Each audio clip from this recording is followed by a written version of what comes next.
नमस्कार दोस्तों। सन 1998 की बात है। बिहार के एक छोटे से गांव का रहने वाला एक परिवार मुंबई के आउटर इलाके में एक घर में रहने के लिए पहुंचता है।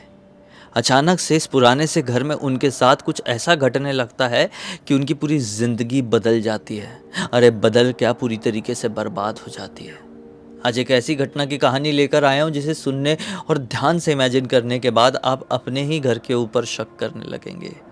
उसे ऐसी निगाहों से देखने लगेंगे कि यहाँ पे कहीं भूत तो नहीं छुपा है, वहाँ से कोई मुझे झांक के तो नहीं देख रहा है। तो चलिए सब कुछ शुरू से बताता हूँ। तो बिहार के इस परिवार में 5 साल का एक राजेश नाम का लड़का रहा करता था। उसकी माता झुमकी और पिताजी रंजीत थे। रंजीत पेशे से एक गवर्नमेंट अफसर थे। एक ऐसे सेक्टर में काम किया करते थे गवर्नमेंट के कि उनका हर 8 साल में ट्रांसफ़र हो जाता था। मतलब कि 8 साल वो एक अलग शहर में रहेंगे, फिर ट्रांसफ़र हो जाएगा, फिर किसी दूसरे शहर में। इसी चक्कर में शादी के बाद इन्होंने काफ़ी जगहें बदल ली थी। एक घर में भी नहीं रहते थे। ये घर अच्छा नहीं लग रहा था, इसको छोड़ देते, कहीं और रहते, क्योंकि खुद का घर खरीदा हुआ नहीं है। तो सन 1998 के टाइम पे ही इनकी जो नियुक्ति है वो मुंबई में होती है। अब मुंबई के जब ये लोग रेंट वेंट पता करते हैं तो इनका दिमाग हिल जाता है। बोलते हैं कि इतना ज़्यादा महंगा है यार, वहाँ पे कैसे सरवाइव करेंगे, कैसे रहेंगे। तो इनका एक दोस्त था मोहन नाम का, जो कि मुंबई में एक टाइम पर रहकर गया था। अभी वो पुणे रह रहा था। तो ये मोहन को फ़ोन लगाते हैं कि मोहन यार कुछ हो जाएगा क्या। उस समय मोबाइल भी नहीं चलता था, लैंडलाइन वगैरह ये सब कुछ बहुत झंझट होता था किसी से फ़ोन में बात करनी। तो खैर ये कांटेक्ट करते हैं मोहन से और मोहन से बताते हैं कि मेरी इस जगह पर नियुक्ति हुई है, तो क्या तू मुझे एक घर दिलवा सकता है, परिवार के साथ वहाँ पर रहने के लिए आने, और ध्यान रहे छोटा बच्चा भी है। मोहन जी बोले कि ठीक है, अभी भी मेरे कॉन्टैक्ट्स हैं मुंबई में, मैं करवाता हूँ, 1 हफ्ते का समय दे दे। बोले यार 1 हफ्ते बहुत ज़्यादा हो जाएगा, लेकिन ठीक है चल पता कर दो। मोहन अपने काम में लग जाते हैं। थक हार के 2 ऑप्शन के साथ मोहन रंजीत को फ़ोन करते हैं, भाई रंजीत 2 ही ऑप्शन मिले हैं, तो एक काम कर, भाभी जी और भतीजे को लेकर मुंबई पहुंच जा। मैं भी तुझे स्टेशन में मिल जाऊंगा, दादर स्टेशन में, फिर मैं तुझे ले चलूँगा। पहले एक घर दिखाऊंगा, फिर दूसरा घर दिखाऊंगा। मोहन को रंजीत बोलते हैं कि रेंट वेंट क्या है उनका। मोहन बोलते हैं कि देख यार तू रेंट वेंट के बारे में ज़्यादा टेंशन मत ले, तेरे हिसाब किताब से ढूंढ लिया हूँ, तो आ जा।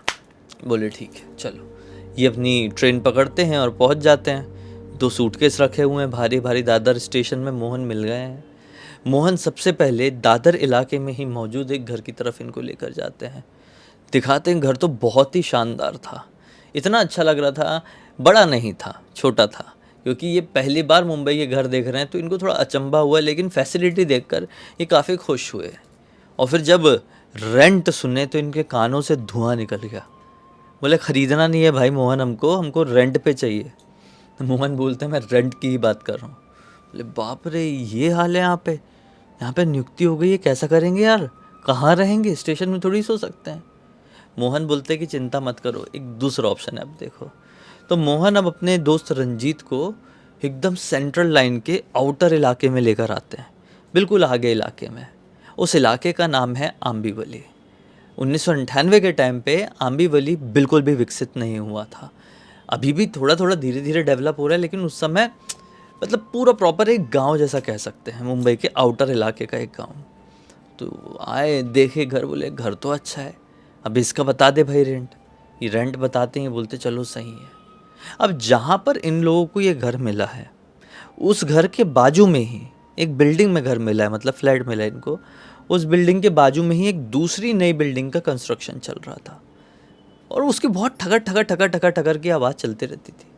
कंस्ट्रक्शन चल रहा था तो इस वजह से धूल वूल ये सब भी होता था। तो यही कारण था कि इनको इस बिल्डिंग में काफ़ी सस्ता फ्लैट मिल गया था, और आउटर होने के कारण भी। अब रहने के लिए आए हैं तो सबसे पहले क्या, घर की साफ़ सफाई की है। मोहन तो बातचीत करके काम करवा के निकल गए इनके, ये साफ़ सफाई करने में लगे हुए हैं। अब क्या मामला हुआ इनका, ये साफ़ सफाई करते करते ना एक अंदर वाले कमरे में पहुँचे।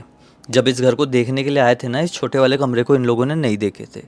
करते करते पहुँचे, उसका दरवाज़ा थोड़ा सा टाइट था, लोहे का दरवाज़ा था, जंग खाया हुआ।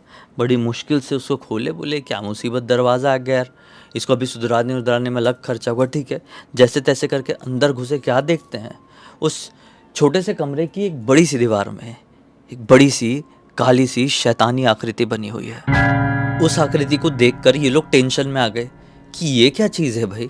मतलब नॉर्मल ड्राइंग अगर कोई बच्चा करता है तो वो समझ में आता है, और ये बच्चे की हाइट का नहीं है ना। ये पूरी दीवार, बड़ी सी दीवार है, बड़ी सी दीवार पूरी भरी हुई है। इन लोगों ने सोचे साफ सफाई तो कर रहे हैं, इसमें पानी वानी डाल के इसको पोंछ देते हैं अच्छे से, गीले कपड़े से, है ना, खुरदुरे वाले कपड़े से। पानी डाले, उसको पोंछने में लगे हैं, तो ना थोड़ा सा ऐसा गायब हुआ। बोले ठीक है, चलो चलो, हल्का हो गया, एक दो बार और कपड़ा मारेंगे, नॉर्मल हो जाएगा। ये साफ़ करते करते दूसरे कमरे में आ गए। फिर इन लोगों को ना कुछ तो भी स्मेल आई, उसी बाजू वाले रूम से, जिस बाजू वाले रूम में वो आकृति बनी हुई थी। बोले स्मेल कहाँ से आ रही है, कुछ सड़ने की स्मेल आ रही है क्या। अब ये लोग उस दूसरे रूम से निकलकर ये आकृति वाले रूम में आए हैं। देखे तो क्या पाते हैं, वो वापस से उतनी ही ज़्यादा डार्क उभर गई है। प्रॉपर वो शैतान दिखाई दे रहा है, और वहाँ पे इतना बड़ा कुछ सड़ा हुआ मांस अचानक से आ गया उस आकृति के ऐसा बिल्कुल सामने है। बोले इसकी ऐसी की तैसी, ये तो अभी नहीं था, और ये कौन से जानवर का मांस है। बहुत मुश्किल से नाक वाक बंद करके उसको उठाए हैं, बाहर बाहर फेंके, वोमिटिंग आ गई लिटरली। झुमकी जी को वोमिटिंग हो गई कि बोले ये क्या था, अचानक से कैसे आ गया, दरवाज़ा तो बंद ही है, कुछ दिमाग काम नहीं किया। ठीक है, बोले हो सकता है कि यहीं पर रखा रहा होगा, हम पहले नहीं देख पाए थे क्योंकि हमारा पूरा ध्यान उस ड्राइंग की तरफ था, उस पेंटिंग की तरफ था। लेकिन ये फिर से कैसे आ गई, इसको मिटाओ, फिर से पानी डाले, फिर पोछे पोछे पोछे पोछे, चलो पूछ गया, गायब हो गया। अब दूसरे रूम में जाते साफ सफाई कर, फिर स्मेल आई, फिर इस रूम में आए, साला फिर आकृति दिख गई। इस बार कुछ मांस वगैरह नहीं, लेकिन फिर से वो उभर गई। बोले ये टेंशन वाली बात है यार। तो वहीं पे रंजीत जी क्या बोलते हैं कि शायद ये भी हो सकता है, ये कुछ ऐसे पेंट से बनाया गया है। आजकल भाई कैसी कैसी चीज़ें आ गई है दुनिया में, ये शायद ऐसे कोई पेंट से बनाया गया है कि पोछो गीले कपड़े से तो गायब हो जाता होगा, फिर सूखता होगा तो वापस आ जाता होगा। इसको अगर नॉर्मलाइज करना है तो इसके ऊपर दूसरा पेंट पुतवाना पड़ेगा, तो ये नॉर्मल हो जाएगा। अभी छोड़ो, जाने दो, अभी अपनी साफ़ सफाई कंप्लीट हो गई है, पूजा पाठ कर लेते हैं। घर में आए हैं भाई, भले ही किराए का घर है, लेकिन पूजा पाठ करके घर पे रहेंगे तो अच्छा होगा। पूजा पाठ करने बैठे हैं तो हवन कुंड जलाए, बोले थोड़ा सा हवन कर लेंगे मंत्र पढ़ते हुए अपने से। हवन कुंड जलाए हैं, जलाते से वो बुझ जाए, फिर जलाएं फिर बुझ जाए। सूखी लकड़ी है, प्रॉपर प्रोसीजर है, घी है, कपूर है, दुनिया भर की चीज़ें, जलता ही नहीं है, जलता ही नहीं है। दिमाग खराब, हवन ही नहीं हो पा रहा है। बोले कैसे हो रहा है यार, दिमाग नहीं, मतलब बिल्कुल ब्लैंक हो चुका है। चलो हवन नहीं करते, छोड़ देते हैं बाहर। बाहर ले गए और सारी चीज़ें पलटा दिए, जहाँ भी विसर्जन करने का सामान रख रहे थे। बोले हवन नहीं हो पाया, चलो ठीक है, अब आरती कर लेते हैं भगवान जी की, सत्यनारायण जी की। आरती करने को जाए तो आरती भूल जाए, आरती याद नहीं आ रही। ये लोग शुरू से पूजा पाठ करने वाले लोग थे, लेकिन अभी हवन नहीं हो पाया, आरती कर रहे हैं तो दो लाइन के आगे कुछ गा ही नहीं पा रहे। ना पति को याद आ रहा है, ना पत्नी को याद आ रही है। जबकि इनको आरतियाँ ऐसे याद थी कि आधी नींद में भी, रात में 3 बजे भी उठाकर पूछ लोगे कि याली आरती सुनाओ, तो पूरी सुर और लय में गा देंगे, लेकिन अभी नहीं आ रही थी। बोले चलो हो सकता है यार, हैक्टिक हो गया है ना बहुत ज़्यादा, स्केड्यूल हमारा, बहुत काम में लगे थे इसलिए ये सारी प्रॉब्लम हो रही है। ठीक है, कोई बात नहीं, किसी और दिन पूजा कर लेंगे। ठीक है, सारी चीज़ों का पैकअप किए और सोने के लिए चले गए। बाहर से खाना ले आए थे, खाना वाना खा के सो गए। अब कट टू अगला दिन निकलता है। अगले दिन ये अपने ड्यूटी की ज्वाइनिंग में चले गए, और पत्नी घर पे है। पत्नी को दिन भर स्मेल आती रही आती रही आती रही। ये उस रूम में जा भी नहीं रही थी, वही लोहे का दरवाज़ा वाला रूम, वही जो डिज़ाइन बनी हुई थी, बिल्कुल नहीं जा रही थी। खैर अब शाम होती है, ये घर पर आते हैं।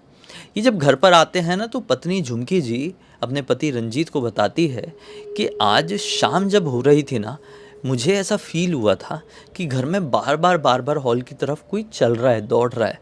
मैं जाके देखूं तो कोई भी दिखाई ना दे। तो ये बोलते हैं कि अरे छोड़, तेरा वहम होगा, बिना मतलब के घर में ऐसा कौन आ जाएगा, मुंबई जैसी जगह है, यहाँ पर किसी को किसी से इतनी पड़ी नहीं हुई है। बोले नहीं नहीं, मुझे कुछ ठीक नहीं लगता है, और वो इस स्मेल से मैं पागल हो गई हूँ।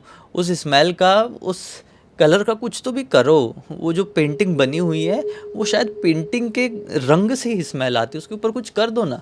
बोले ठीक है, कल मैं थोड़ा लेट चले जाऊँगा, उसमें दूसरा पेंट मारूंगा उसके ऊपर पूरा, और फिर भले ही मैं अपने ऑफिस में हाफ टाइम से ज्वाइन कर लूँगा। बोले ठीक है। अब अगला दिन निकला, अगले दिन ये पूरा पेंट वेंट मारे उसको, हाँ अच्छे से। वो डिज़ाइन हो गई थी गायब। बोले देखो अभी हो गई ना गायब, चलो अब अच्छा है, अब मैं जा रहा हूँ ड्यूटी पे। ये ड्यूटी पे निकल गए। दोपहर में ये सो रही थी, लड़का भी इनका सो रहा था। फिर एक अजीब सी आवाज़ आई, कुछ गिरने की। इनकी नींद खुली, पत्नी जी की नींद खुली। बोले किचन में कुछ गिरा क्या?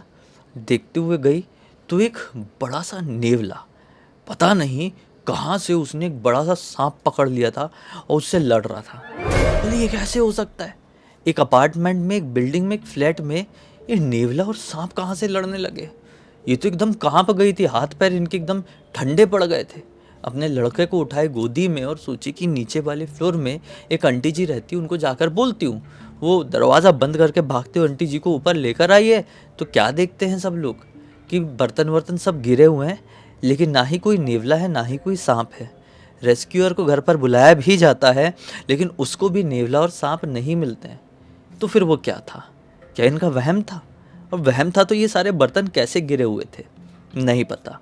शाम को जब इनके हस्बैंड जी आते हैं, फिर ये हस्बैंड जी को पूरी बात बताती है और बोलती है सिर्फ इतना ही नहीं, उस रूम में जिसमें आपने उस ड्राइंग के ऊपर पेंट करके गए थे, वो पेंट फीका पड़ गया है और वो ड्राइंग वापस से उभर गई है। चल कर देखो और वैसी स्मेल आ रही। बोले ये कैसे संभव हो सकता है? जाकर देखते हैं तो वो पूरा शैतान इतने भयंकर तरीके से उभरा हुआ है जैसे अभी उसको वापस से किसी ने वहाँ पर बनाया हो, और वापस से उसके सामने लगभग 12-13 सड़े हुए नींबू रखे हुए थे और इतना बड़ा कोई मांस का टुकड़ा। बोले ये कैसे हो रहा है? ये दोनों एकदम कांप गए थे। खैर कुछ समझ में नहीं आ रहा था। बोले यार ये इसको फेंकने वेंकने में पूरी शरीर में गंदी गंदी स्मेल भर गई है, मैं नहा लेता हूँ, सुबह ही देखेंगे कि क्या करना है क्या नहीं। तो नहाने के लिए बाथरूम में गए हैं। अब बाथरूम में ना ऐसा मिरर, वॉश बेसिन है, वहाँ पर मिरर है। नहाए वाए और मिरर में अपना देख के मुंह पोंछ ही रहे थे कि अचानक से लिटरली उनके पीछे ना एक धुआं जैसा आया, काला काला, और वो धुआं शेप लिया इंसान की शक्ल का और प्रॉपर उसकी लाल लाल आंखें चमकी है। ये आईने में देख ही रहे हैं अपने पीछे ये सब कुछ होते हुए कि आईना धीरे धीरे कर करके क्रैक हुआ और भाड़ से ऐसा फूटा कि उसकी जो कांच था ना वो इनके ऊपर गज आकर पूरा यहाँ पर, शर्ट बनियान तो कुछ पहने नहीं थे, गज ऐसा पूरा गड़ गया। वो अचानक से ऐसा फटा। वो तो किस्मत से ऐसा कर लिए थे ना तो आंख में नहीं गया, नहीं तो ये निपट ली थी इनकी आंख। तो फिर हो गया था खेल। भाई बहुत ज़ोर से चिल्लाया, अपनी पत्नी को बुलाया, अरे झुमकी देख देख देख ये क्या हो गया, जैसे तैसे करके उन्होंने निकाली, हॉस्पिटल लेकर भागे। अभी छोटा गांव था तो हॉस्पिटल भी बंद होने के कगार में था उस समय। एक ही अस्पताल था वहाँ पर, प्राइवेट वाला। लेकर गए हैं वहाँ पर, उनकी मलहम पट्टी हुई है, दवाई ववाई दिए हैं। घर पर पहुँचे तो घर की परिस्थिति और भी ज़्यादा ख़राब। अभी तक एक कमरे में वो ड्राइंग थी, अब पूरे घर में हर एक दीवार में वो वाली ड्राइंग बन गई है, बड़ी छोटी। और अब घर के अंदर पूरे घर में ऐसी स्मेल फैल गई है कि अब 1 मिनट भी बिता पाना असंभव जैसा हो गया है। इनका दिमाग ख़राब हुआ। अब भाई इन्होंने मोहन को कांटेक्ट किए, जैसे भी किए होंगे, किसी के एसटीडी वगैरह में जाकर उस समय कांटेक्ट किए होंगे मोहन को। मोहन ने बोले कि आज की रात तुम कैसे भी करके रुक लो, मैं तुमको बता रहा हूँ वहाँ पे आसपास कोई होटल पता करके होटल में रुक लो, कल मैं आता हूँ।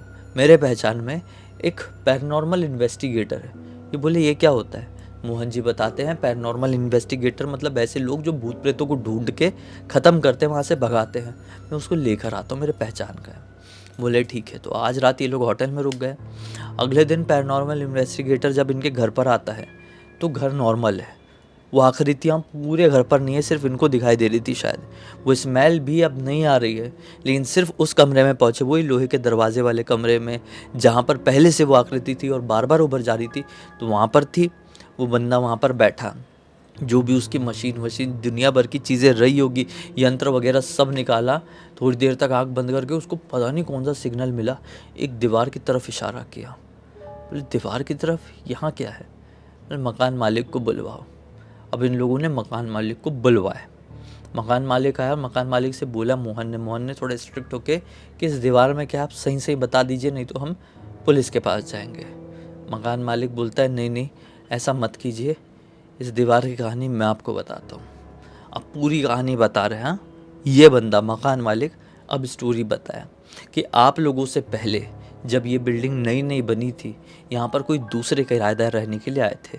उसमें एक आदमी, उसकी औरत और उसकी एक लड़की थी जिसकी उम्र 19-20 साल के आसपास की थी।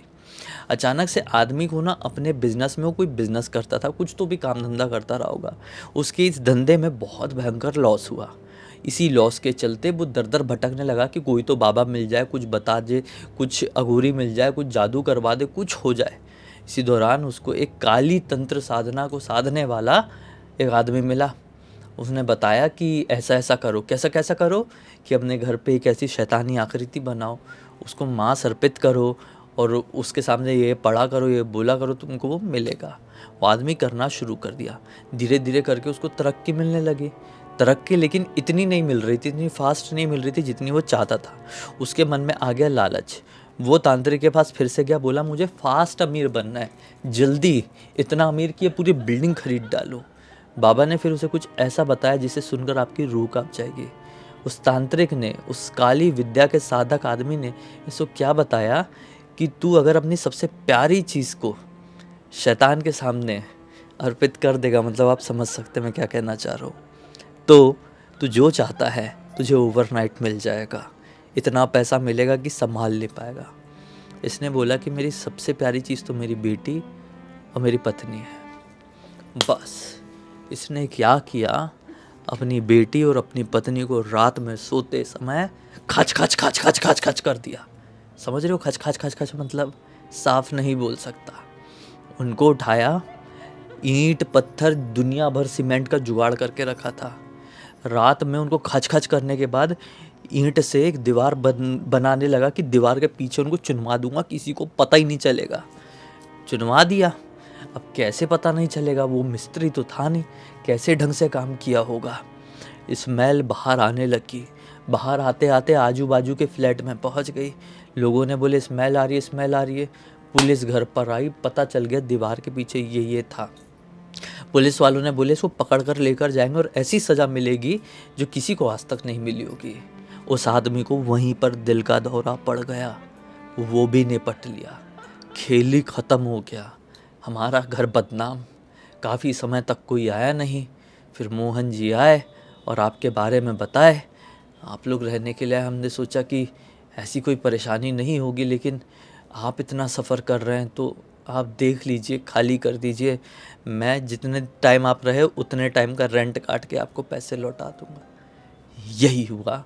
ये लोग कहीं और रहने के लिए गए भाई, लेकिन इनकी जान में जान आई।